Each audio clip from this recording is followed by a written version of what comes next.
লোকসভা নির্বাচনকে সামনে রেখে তৃতীয় দফায় শনিবার বঙ্গ সফরে আসছেন প্রধানমন্ত্রী নরেন্দ্র মোদী। তবে এবার দক্ষিণবঙ্গ নয়, তিনি সভা করবেন উত্তরবঙ্গে। এ বিষয়ে বিস্তারিত জানতে আমরা কথা বলবো আমাদের প্রতিনিধি সানি রায়ের সঙ্গে। সানি, আর কিছুক্ষণ পরে প্রধানমন্ত্রী নরেন্দ্র মোদীর সভা, তুমি সভাস্থল থেকে কি চিত্র উঠে আসছে, কি দেখতে পাচ্ছ? একেবারে মধুমিতা, দেখো সেই সকাল থেকেই কিন্তু গোটা শিলিগুড়ির কাওয়াখালী যে মাঠ রয়েছে সেই মাঠ কিন্তু একেবারে সাজসজ্জা রয়েছে। বলা চলে যে বিজেপি কর্মী সমর্থকরা তারা কিন্তু একেবারে উৎসবের আনন্দে মেতে উঠেছে। যেমনটা তোমাকে আরেকটু বিষয় জানিয়ে রাখি যে প্রধানমন্ত্রীর এই বঙ্গ সফর যা ঘিরে কিন্তু গোটা উত্তরবঙ্গ জুড়েই কিন্তু একটা অন্য বাতাবরণ তৈরি করে দিয়েছে। সকাল থেকেই গোটা মাঠ চত্বর কিন্তু একাধিক নিরাপত্তা বলয়ে সাজিয়ে তোলা হয়েছে।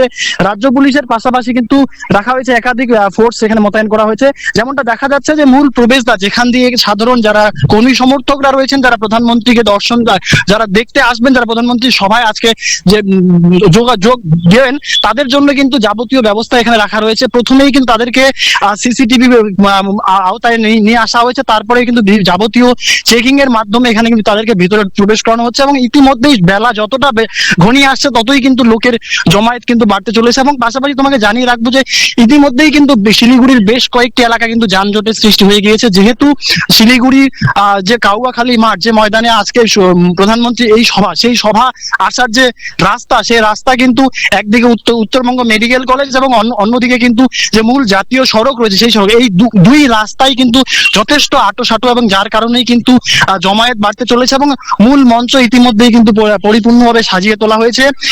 ইতিমধ্যেই যেমনটা আমাদের কাছে সূত্র মারফত খবর রয়েছে যে বিচারপতি অভিজিৎ গঙ্গোপাধ্যায় তিনি কিন্তু উপস্থিত হয়েছেন, পাশাপাশি একাধিক বিধায়ক থেকে শুরু করে একাধিক মন্ত্রীরাও কিন্তু এখানে উপস্থিত হতে চলেছেন। এবং এই সভা মঞ্চ থেকে আজ কিন্তু 4,500 কোটি টাকার অধিক মূল্যের কিন্তু যে প্রকল্প রয়েছে সেই প্রকল্পের ঘোষণা কিন্তু প্রধানমন্ত্রীর মুখ দিয়ে কিন্তু হতে চলেছে। এবং পাশাপাশি তোমাকে জানিয়ে রাখবো যে ধূপগুড়িগামী যে ন্যাশনাল হাইওয়ে অর্থাৎ 4 লেনের যে কাজ, সেই কাজের কিন্তু আজ শুভ শিলান্যাস হতে চলেছে। রেল মন্ত্রক থেকে শুরু করে জাতীয় সমস্ত কিছুতেই কিন্তু একটা বিরাট চমক রয়েছে বলে কিন্তু বিজেপির তরফে ইতিমধ্যে জানিয়ে দেওয়া হয়েছে। এবং পাশাপাশি প্রত্যেকের ক্ষেত্রে যেমনটা নিরাপত্তার বেষ্টনীতে রাখা হয়েছে, পাশাপাশি যে সমস্ত সাধারণ মানুষ যারা এখানে উপস্থিত হবেন তাদের জন্য কিন্তু জলের বন্দোবস্ত থেকে শুরু করে একাধিক কর্মসূচি কিন্তু নিয়েছে বঙ্গ বিজেপি। মধুমিতা, জনসমাগম কিরকম দেখতে পাচ্ছ প্রধানমন্ত্রীর সভাস্থলে? সানি, জনসমাগম কিরকম দেখতে পাচ্ছ প্রধানমন্ত্রীর সভাস্থলে? একেবারে মধুমিতা, শুরুতেই তোমাকে যা বললাম যে সময় যত ঘনিয়ে আসছে ততই কিন্তু জনসমাগম বাড়তে চলেছে। সকাল থেকেই কিন্তু কাতারে কাতারে মানুষ আসা শুরু করেছে। শুধুমাত্র শিলিগুড়ি সহ পাহাড় নয়, পাশাপাশি জলপাইগুড়ি, আলিপুরদুয়ার, কোচবিহার জেলা থেকেও কিন্তু কাতারে কাতারে মানুষ এখানে ভিড় জমাচ্ছে। যেমনটা বিভিন্ন জেলার যারা দায়িত্বে রয়েছেন তাদের উপস্থিতি এখানে কিন্তু তা জানান দিচ্ছে। এবং তাদের মুখ থেকে যা আমরা জানতে পারছি যে জেলার বিভিন্ন জায়গা থেকে বিজেপির তরফে কিন্তু অনেকগুলি বাস প্রদান করা হয়েছে, এবং সেই বাসে করেই কিন্তু কর্মী সমর্থকরা তারা কিন্তু এই সভাস্থল উপস্থিত হচ্ছেন। এবং এখনো পর্যন্ত যে চিত্রটা, আমি ঠিক মূল গেটে এই মুহূর্তে দাঁড়িয়ে রয়েছে, এবং সেখান থেকে যেভাবে মানুষের ঢল নেমেছে, এখানে ইতিমধ্যেই কিন্তু প্রায় বলা চলে যে 50-এর অধিক কিন্তু প্রবেশদ্বার তৈরি করা হয়েছে, যা পরিপূর্ণভাবে কিন্তু এসপিজি প্রোটোকল মেনেই কিন্তু সিকিউরিটি ব্যবস্থা রাখা হয়েছে। এবং সেই সমস্ত গেটে যেভাবে মানুষের ঢল নেমেছে, যেভাবে লাইন দাঁড়িয়ে থেকে একজনকে ভিতরে ঢোকানো হচ্ছে, এখনো কিন্তু সভায় প্রায় বলা চলে যে 3 ঘন্টার অধিক কিন্তু রয়েছে। তার আগেই যেভাবে ভিড় নেমে এসেছে, এবং পাশাপাশি বিজেপির তরফ থেকে যা জানানো হচ্ছে যে এখনো প্রচুর মানুষ কিন্তু রওনা দিয়েছে গন্তব্যে, সেক্ষেত্রে জনসমুদ্র হতে চলেছে এমনটাই কিন্তু দাবি করছে বিজেপি। সানি, একদিকে যেমন উত্তরবঙ্গের চা শ্রমিকরা তাকিয়ে আছেন প্রধানমন্ত্রীর দিকে, তেমন ইতিমধ্যে কিন্তু আলিপুরদুয়ারের বিজেপি প্রার্থী হিসেবে নাম ঘোষণা করা হয়েছে মনোজ টিগ্গার। আর সেখানে দাঁড়িয়ে আলিপুরদুয়ারের সাংসদ তথা কেন্দ্রীয় প্রতিমন্ত্রী জন বার্লা, দুজনের মধ্যে কিন্তু দেখা যাচ্ছে একটা ক্ষোভের সৃষ্টি হয়েছে। তো এর কি কোনো প্রভাব পড়তে পারে সবার উপর?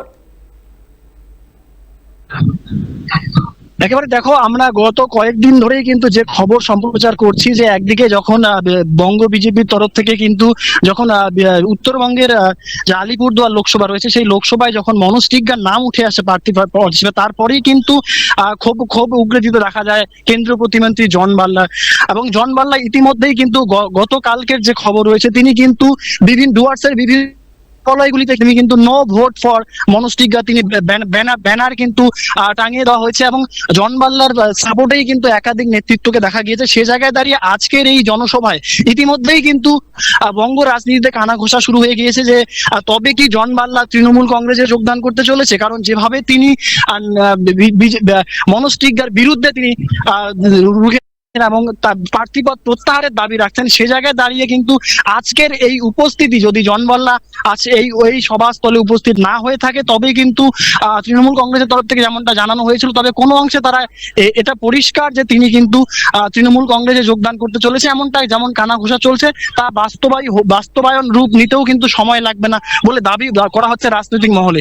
তবে এখন শুধু দেখার বিষয় যে আজকের এই জনসভায় ঠিক কি পরিস্থিতি উঠে আসে। ধন্যবাদ সানি তোমাকে, তুমি নজর রাখো পরিস্থিতির উপর।